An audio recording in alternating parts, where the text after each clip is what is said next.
Bonjour tout le monde, c'est Margot, j'espère que vous allez bien. Perso, moi ça va. Du coup, aujourd'hui on se retrouve pour un nouvel épisode. Et aujourd'hui, je suis de retour pour vous parler du drama coréen tant attendu, Beyond the Bar, ou bien en français La Voix du droit, visiblement, qui est un drama qui a été super populaire. J'en ai trop entendu parler, trop de recommandations. Je l'ai enfin vu, parce que là je suis dans ma K-drama de droit era, on va dire ça comme ça. Du coup, c'est un drama qui fait 12 épisodes, spécial JTBC et qui date de 2025. Alors, d'après ce que j'ai entendu, je crois que c'était adapté d'une œuvre... Je vais pas dire bêtise, c'était pas adapté d'un... Non, peut-être que je me trompe. Du coup, c'est un drama qui est disponible sur Netflix, si jamais. Alors, comme je vous l'ai dit, grosse recommandation, j'en ai entendu parler absolument partout. C'est un drama qui a fait beaucoup de bruit quand il est passé, et c'est vrai que j'étais pas trop dans l'humeur de le regarder, donc je ne l'avais pas vu à l'époque, mais là, je viens de le finir. Et c'est vrai que je dois vous avouer qu'il est très bon.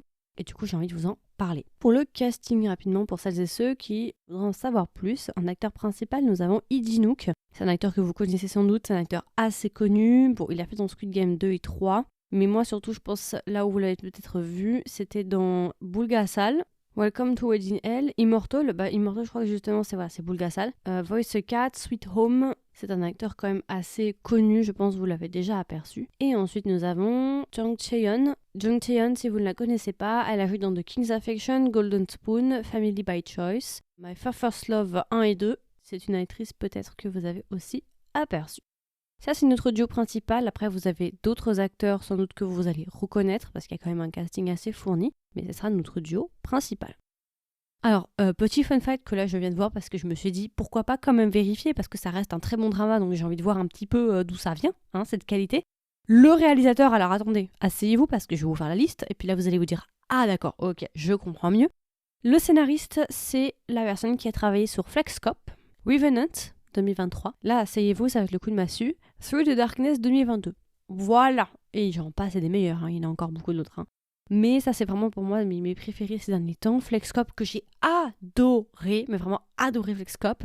Through the Darkness que j'ai adoré. Revenant qui était vraiment sympa.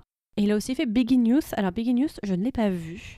Est-ce que je l'ai vu Begin Youth ? Je sais plus, j'ai un doute là. Je me demande si je l'aurais pas vu. Ce monsieur est talentueux, ce monsieur sait ce qu'il fait, ce monsieur est un professionnel. Et pour la scénariste, Park Min-yeon, alors là j'ai qu'un seul drama pour sa filmographie à la scénariste, visiblement. Je ne sais pas si elle en a fait avant, mais là en tout cas, j'en ai qu'un.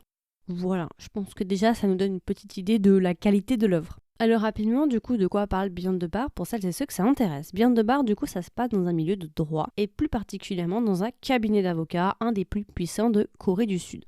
Et en gros, on va justement commencer le drama avec Kang Yo-min.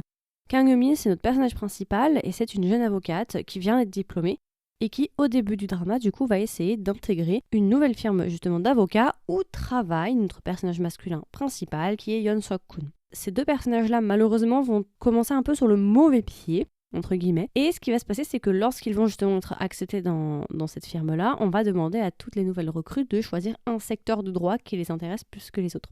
Et justement, notre personnage principal masculin, Yeon Sok-kun, lui, il est à la tête d'une division qui est la division des litiges. Alors ils appellent ça comme ça. Alors je ne sais pas exactement à quoi ça ferait référence en droit pour la France, mais en gros c'est une section particulière et c'est une section, d'après ce qu'on comprend, qui est assez, c'est énormément de temps, énormément d'efforts, énormément d'implications pour pas beaucoup de retours finalement. Vous voyez ce que je veux dire ? C'est pas forcément le plus sexy, on va dire, pour les nouvelles recrues, donc ils ont beaucoup de mal justement à trouver quelqu'un. Yeon Sok-kun, lui, il est à la tête, ou en tout cas il fait partie des grandes têtes justement de cette équipe-là. Et ce qui va se passer au début du drama, c'est que Kang Yo-min va décider d'intégrer justement cette équipe-là, malgré l'opposition de Yeon Sok-kun qui lui ne veut pas l'avoir dans son équipe. Voilà, donc c'est un drama qui va parler de droit, c'est un drama qui va traiter plein d'histoires différentes, et c'est un drama que j'ai beaucoup, beaucoup aimé. Alors rapidement, du coup, qu'est-ce que j'en ai pensé en point positif, point négatif, est-ce que je l'ai aimé sans spoilers ? Beaucoup aimé. Franchement, ça fait partie des meilleurs dramas de 2025, clairement. Ça faisait longtemps qu'on n'avait pas eu un aussi bon drama, soit étant passant. Je suis dans ma période de K-drama de droit. J'ai vu avant aussi Good Partner qui est excellent, mais excellent.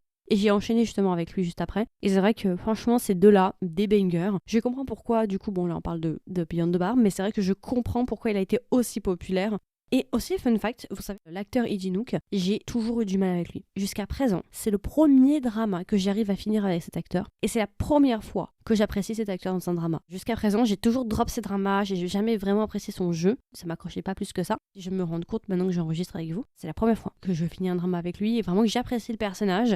C'est très étonnant, mais c'est vrai. Alors, qu'est-ce que j'ai aimé? Je vais essayer de mettre mes idées en ordre. Qu'est-ce que j'ai aimé? Production plutôt bonne. Alors, la production est bonne, qualité visuelle, j'ai rien à dire. Ça reste un drama, c'est un K-drama standard. Le casting est bon. Franchement, j'ai beaucoup aimé le casting. Si on continue sur le casting, j'ai envie de dire que franchement, il y a une plutôt bonne alchimie entre les personnages principaux, Kang Yo-min et Seo-kun. Il y a ce petit côté un peu mentor-élève, différence d'âge, romance mais pas trop romance, et en même temps collègue de travail. Enfin, oui, il y a ce côté un peu mentor-élève que j'aime beaucoup dans le drama, et en plus il y a un petit côté aussi, ça, pas vraiment ennemis to lovers parce qu'ils sont pas vraiment ennemis, mais il y a un petit côté où ça va commencer un petit peu sur le mauvais pied, et au fur et à mesure ils vont apprendre à se connaître. Tu sens qu'il y a un truc. D'ailleurs normalement il devrait y avoir peut-être une suite, en tout cas ça laisse penser qu'il y aurait peut-être une suite, donc s'il y a une suite je serais très contente, je la regarderai sans aucune hésitation. J'ai vraiment beaucoup aimé les personnages ensemble, ce duo-là, et j'ai aussi beaucoup aimé leur histoire individuelle. Ils ont des histoires un peu surprenantes.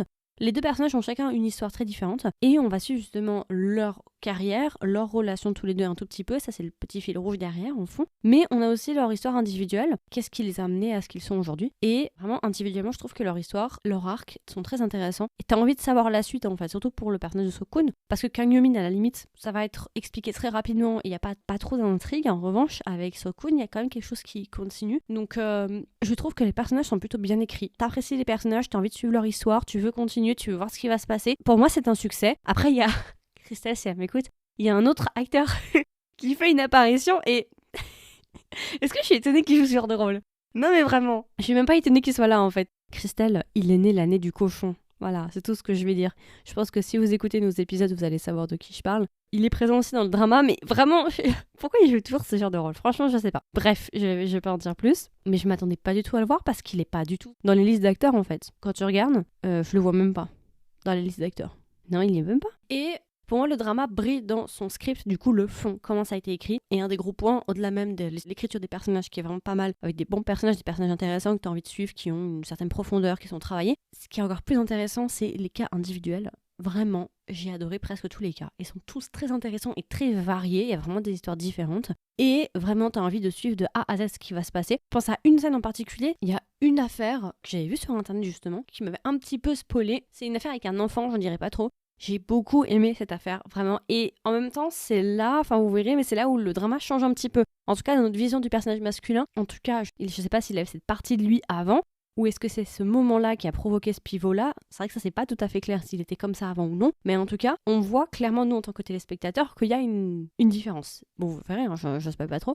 J'ai pas grand chose à dire, c'est bien écrit, les histoires sont sympas, les histoires sont intéressantes, et en plus c'est des histoires, c'est pas forcément les histoires que t'as l'habitude d'avoir dans un drama ou un drama ou une série de droit, des histoires un peu banales, un peu voilà quoi, tu sais déjà à peu près comment ça va se passer. Non, t'as vraiment des histoires assez intéressantes ou des histoires où tu te dis, ah d'accord, là on va vraiment genre traiter cette affaire-là, enfin est-ce que même c'est traitable, est-ce que même on peut aller en justice pour ce genre de questions-là, ou comment est-ce qu'on pourrait faire pour gagner. Je trouve que les histoires sont assez intéressantes, il y a un angle intéressant et ils choisissent des choses un peu plus challengeantes, j'ai envie de dire, c'est pas si simple que ça finalement. Je vais pas trop en dire, je vais vous laisser là. Je trouve que c'est un drama qui est vraiment bien écrit, je comprends sa fame et du coup alors je le recommande, je le recommande pas. Bien évidemment je le recommande. Pourquoi je le recommanderais? Je le recommanderais si vous voulez déjà un bon K-drama de qualité. Et on sait qu'actuellement c'est très compliqué d'en avoir entre 2024, 2025, du coup là on est en 2026. C'est très très compliqué d'avoir des bons K-dramas qui tiennent la route et qui sont assez courts. Celui-là fait que 12 épisodes, donc je le recommanderais déjà pour ça.